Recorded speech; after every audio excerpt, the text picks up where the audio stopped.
Hi everybody, we're going to do 11.4, which is about the cross product of two vectors. This is again another type of algebra that is only relatable to vectors. We're going to keep the assignment short here because most of the examples I care about are we're going to do right now in the notes. Let's begin. Our objectives here are real simple. We're going to find the cross product. I'm going to teach you how to do that. And then we're going to use what's called the triple scalar product of three vectors in space. This is kind of a specialized operation that has a very specific formula you'll see in a moment. Okay, so what is the cross product?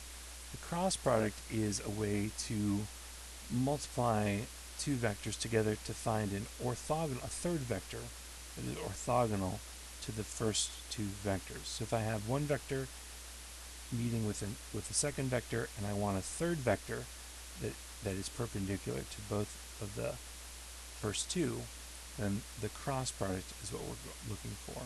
This is a strong application for especially physics. Anything having to do with electromagnetic fields frequently uses the cross product to find that perpendicular or orthogonal vector.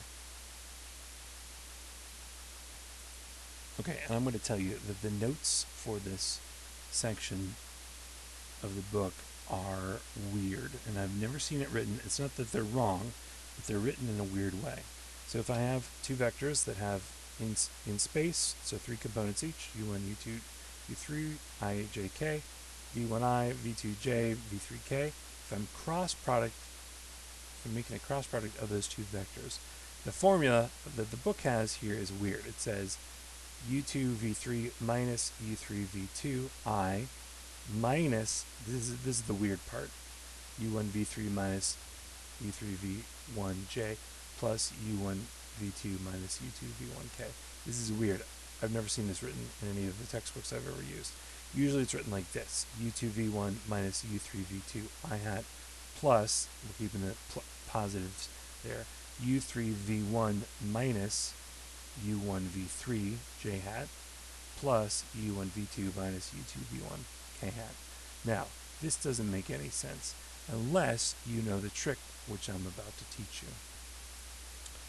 If I were you, I would grab at least one colored pencil, maybe two. I wouldn't just watch this. I would actually do this. It makes way more sense if you put pen to paper and actually physically do this. Okay, so to do the cross product of two vectors in space, so u cross v. The cross product is equal to some formula. We find that formula by setting up the following matrix. And vector multiplication with the cross product is just a matrix operation. The matrix is going to have, and you probably haven't done matrices since way back in Algebra 2. The matrix operation here is as follows. The first row in the matrix is going to have I hat, j hat, and k hat. The second row has whichever vector goes first. In this case, it's u. So u is going to be in component form. It's going to be u1, u2, and u3. The third row is going to be the v component. So it's v1, v2, v3.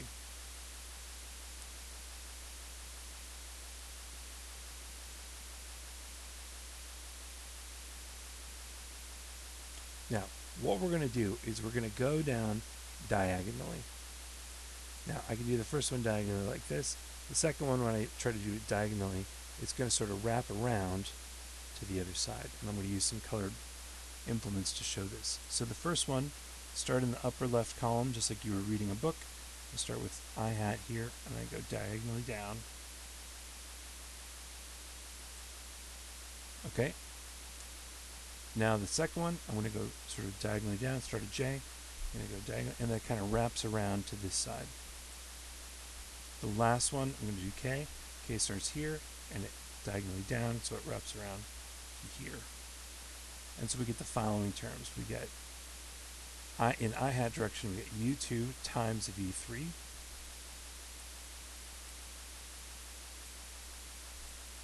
in the i-hat direction, plus we get j-hat u3 times v1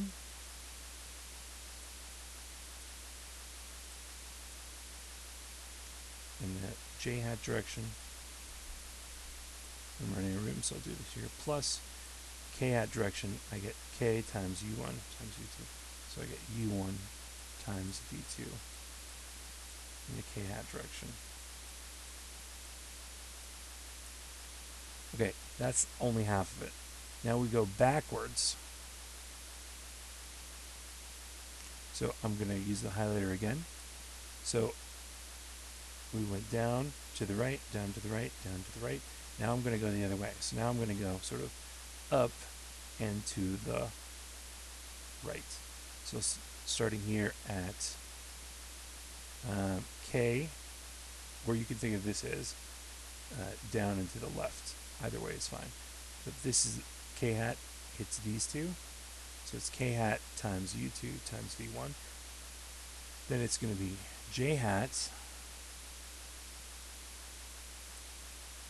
times U1, and then I'm going to wrap around to V3. And then it's going to be I-hat, wrap around to U3 and V2. So these terms, so down and to the right is positive, down and to the left or up and to the right, either way, is negative. So these terms are, so for the I-hat term here, it's U2 times V3, that was the positive one. V2 times U3 times I-hat is the negative. So it's going to be minus, and I'll put it in the alphabetical order, U3 times V2. That's our I-hat term. J-hat term is going to be minus, so this is going to be V3 and U1, just because I'm wrapping around here. So U1 minus V3. And then for the K-hat term, U1 V2, K-hat's going to be U2 V1. That's going to be the negative term.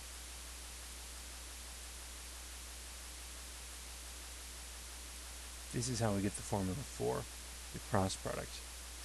Now, what you're going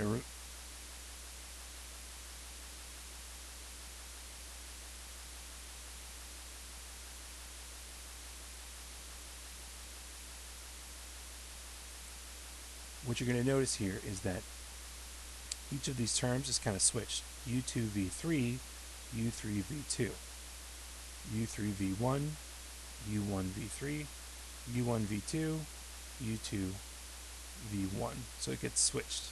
That's where this formula comes from. Here. That's why this is it's weird how they've done this, because they sort of switched it around to make the U1 go in front of the U3, but then they changed the sign here. It's very confusing. I've never seen a textbook use it this way. It's always this way. And so I'm teaching it to you the way that I've only seen it in college. I do want to point out that the book has its own little matrix calculation here, and this is not a matrix calculation that I've ever seen anyone actually do. So it works and it gives you a correct but equivalent answer, but again, it's confusing. I've never seen a book do this before. So I think the way that I'm teaching you is the more common way. Hopefully it's useful to you. Okay, now that we've set up the formula, we're going to actually do this. So given two vectors u and v in 3 dimensions, u is I, negative 2j, and 1k. You'll notice that the ones are just sort of dropped because there is only one I, you just call it I. So the 1k, just call it k. And v is 3i plus 1j minus 2k. We're going to find each of the following. So there are 3 different ways we can do the cross product here that are useful. I can do u cross v, I can do v cross u. These are not going to be the same, I'm telling you in advance. And then v cross v. Now, you can use that formula if you would like. I would say don't use the formula. The grid is almost always better. So if I want to find u cross v, I want to go right to the grid. I hat, j hat, k hat, first row always. Okay, u in component form is going to be 1, I hat, negative 2, j hat, and 1 k hat. V is going to be 3, 1, and -2. Okay, so this is equal to, now again, I'm going to remind you of the pattern here. So the i's are going to go like this. Okay, so positive -2 times -2, so that's going to be 4 minus 1 times 1 is 1, so 4 minus 1, the I hat column, plus j is going to go down to the right, so 1 and 3, and then backwards 2, and sorry, -2 and 1. So the j hat directions are going to be 1 times 3, which is 3, minus -2 times 1, which is -2, j hat, and then plus, for the k term, k goes down and to the right, so it's going to be 1 times 1, and then up this way for the negative term. So it's going to be k times 1, so it's just 1. 1 times 1 is 1, minus 3 times -2. 3 times -2 is -6, so it's k hat.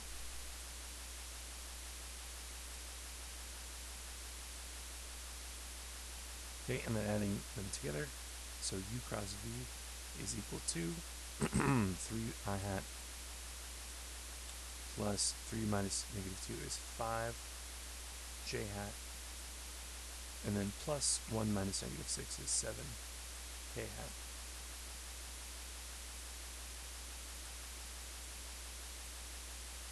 And that's u cross v. And you've just done your first actual cross product. Good job. Now we're going to switch it up. Now we're going to do v cross u. I told you in advance, give a little spoiler there, these are not the same thing. So the setup is going to be remarkably similar though. So again, if you're going to do a cross product, do the matrix. I hat, j hat, k hat.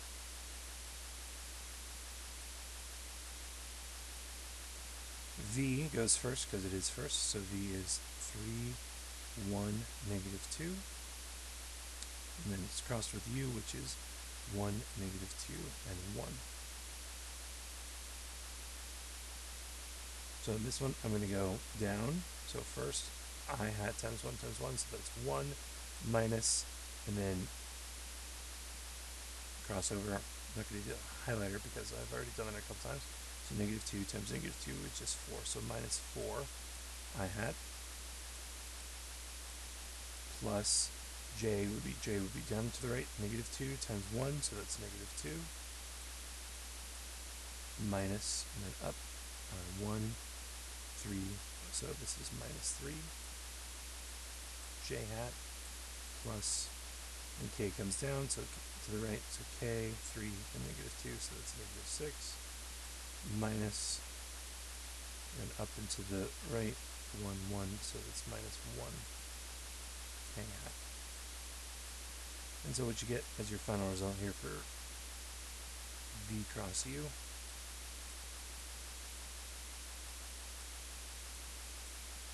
so 1 minus 4 is -3 I hat minus 5 j hat minus 7 k hat. Probably going to need parentheses right there. I'll clean that up.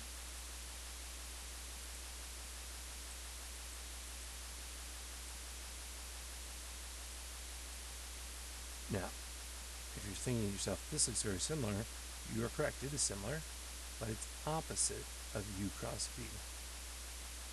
And that's an important distinction. So u cross v gives me 3, 5, 7. V cross u gives me -3, -5, -7. That's an important consideration. Let's do the last one, v cross v.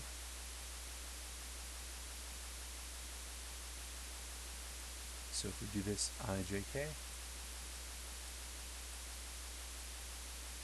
v is 3, 1, and negative 2, and then same v, 3, 1, and negative 2. Okay, so what we're going to get for the I place is 1 times negative 2, so that's negative 2, minus, and then cut across, 1, negative 2 goes this way to I, so that's negative 2 as well, plus j hat, j, negative 2, wrap around to the 3, so negative 6, minus, and then negative 2, wrap around 3, j hat, that's also negative 6,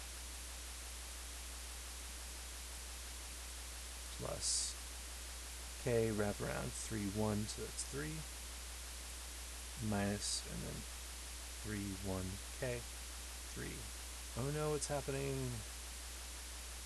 And what we've discovered here is kind of an important property. Negative 2 cancels with negative 2, so positive 2. So I get 0 I hat plus negative 6 minus negative 6 is also 0 j hat plus 3 minus 3 is 0 k hat. And this is, you should recognize this is not just 0, it's the 0 vector. So whenever you cross a vector with itself, regardless of what that vector is, if v cross v, or u cross u, or t cross t, or w cross w, it doesn't matter what you cross, the cross product of any vector with itself is always the 0 vector. It's not a scalar 0, it's a 0 vector. The book summarizes the properties here in this nice table 11.7. So u cross v is the negative of v cross u. U cross, and it works associatively here, or commutatively here, I should say. U cross v plus w is u cross v plus u cross w. Scalar multiple doesn't really matter. Interestingly though, scalar multiple of a cross product only occurs in one of the two places. So c times u cross v is either cu cross v or u cross cv. U cross 0 is the same as 0 cross u, which is the same as 0. We didn't do that, but that's always true. And then u cross u is 0, as we just demonstrated. And then this property is interesting. We haven't proved this, but it's always true. If I cross two vectors and then dot them with a third vector, it doesn't matter the order in which I do that. So u dot v cross w is equal to u cross v dot w. Now there's some important geometric properties of the cross product. So v cross v is orthogonal to both u and v. The magnitude of u cross v is equal to the magnitude of u times the magnitude of v times the sine of the angle in between them. And we can set up a formula very similar for the dot product and the cosine. U cross v is equal to the 0 vector if and only if u and v are scalar multiples of each other. So if u is just a multiple of v, it doesn't matter. Those are still essentially the same vector, and crossing them will give a 0. And then the magnitude of u cross v is the area of the parallelogram. I made a little picture here. So if u is one vector, v is another, the magnitude of the cross product is the area between the two vectors if I make the sort of parallelogram shape. So if I copy u to here, and v to here, make this little vector parallelogram, the area in between is just the cross product of u and v. Dimensionally, it's important to be able to visualize this. So if I'm going in the I direction and I cross into the j direction, perpendicular to I and j is this unit vector k. So if I cross from u into v, this third axis that comes out of the paper is what we're finding with the cross product. So I cross j is k. If I go j cross k, I would get I. If I were to go k cross j, I would get negative I. If I were to go j cross I would get negative k. That's kind of a fun exercise to see how this works. An important consideration if you're taking engineering or physics and mechanics, you can use the cross product to measure torque. If you find the moment of the force about some point P, so the force crossed with the vector here will give you that moment. We're not going to do that, but I thought it was worth mentioning. The last thing for today is what's called the triple scalar product. The triple scalar product is when you cross two vectors and then you dot them with the third one. Now remember, the cross of two vectors is a vector in itself. And so if I dot that with another vector, the answer will always be some scalar number, just some constant value. The triple scalar product has a very long proof. We're not going to get into it, but the formula is represented by this really nice matrix. So if I go u dot v cross w, I just line them up, u, v, and w. You notice there's no I, j, or k, because it's a scalar product as a result of these three vectors. So u dot v cross w is the matrix multiplication that we just learned how to do of these three values. Okay, so to do this, there wasn't a great problem in the book, so I just made one up. We're going to take the triple scalar product of the following system. I've got a u vector, which is represented by 1, 1, 1, a v vector, which is 2, 2, 3, and a w vector, which is 1, 2, 3. I chose these pretty simple numbers here because it's easy for me to see. I could have done any numbers, but it's easy for me to see that these ones are not actual multipliers of each other. If I'd done 2, 2, 2, u and v would have been the same. If I'd done 3, 3, 3, u and w would have been the same. So I chose slightly different numbers here so that they're not multiples of each other. So, triple scalar product, u dot v cross w. Set up the matrix. 1, 1, 1, 2, 2, 3, and 1, 2, 3. Now because there's no I, j, or k, the product of all these different components in this matrix are just going to be scalar values. The first three will be positive, the second three will be negative. I'll do the positives first. So positive 1 times 2 times 3, 1 times 3 times 1, and then 1 times 2 times 2. So that would be 1, 2, 3. So 2 times 3 is 6, plus 1 times 3 times 1 is 3, plus 1 times 2 times 2 is 4. Those are the positives. Now I'll do the negatives. So that would be, let's see, 2, 3, and then wrap around to 1, 3, 2, and 1, and then this diagonal, 1, 2, 1. So that would be minus 3 times, 2 times 3 times 1 would be 6, minus 3 times 2 times 1, which would be 6, minus 1 times 2 times 1, which is 2. And so the triple scalar multiple here is 6 plus 3 plus 4, so that's 10, 13, minus 6 is 7, minus 6 is 1, minus 2 is negative 1.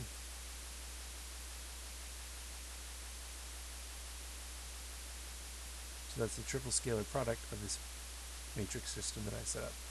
Again, using the matrix is a super simple way to do this. I wouldn't use the formula. I would just do the matrix and practice with the matrix until you have it down. I am going to teach you one more little trick here. If you're having trouble with the whole wraparound matrix thing, there is one other thing that you can do, and that is you can create a separate matrix on the side. Just copy the matrix over. 1, 1, 1, 2, 2, 3, 1, 2, 3. So just copy it over, and that way it might be easier for you to visualize the diagonals here. But first three diagonals would be the same. 1, 2, 3, 1, 3, and instead of wrapping around, I'll just skip this one, and then 1, and again, instead of wrapping around, I'll just go 1, 2, 2.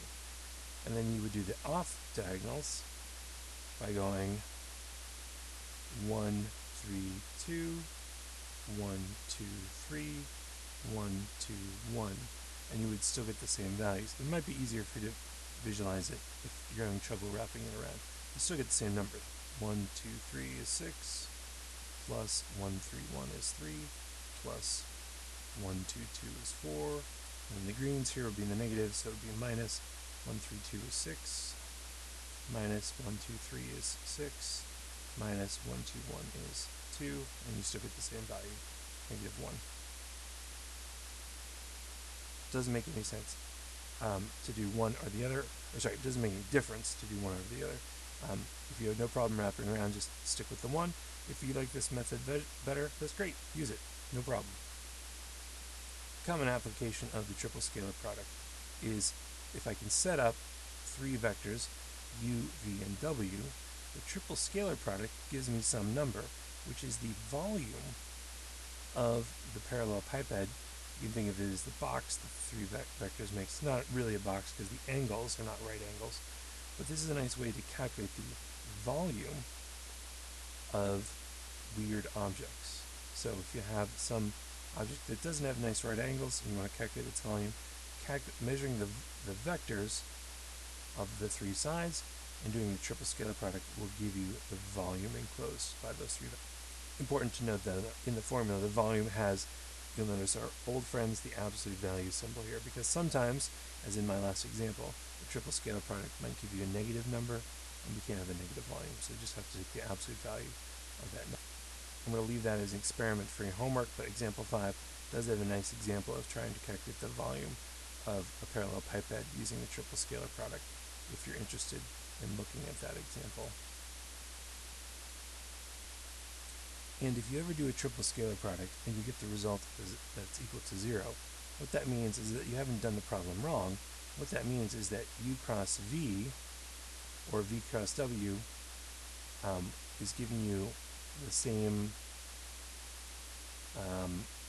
vector that lies in the same plane as this u.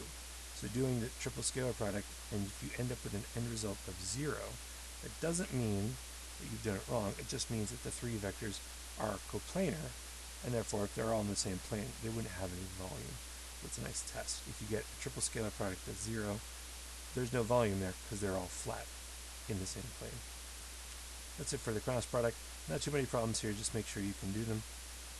And that's all for today. Thanks.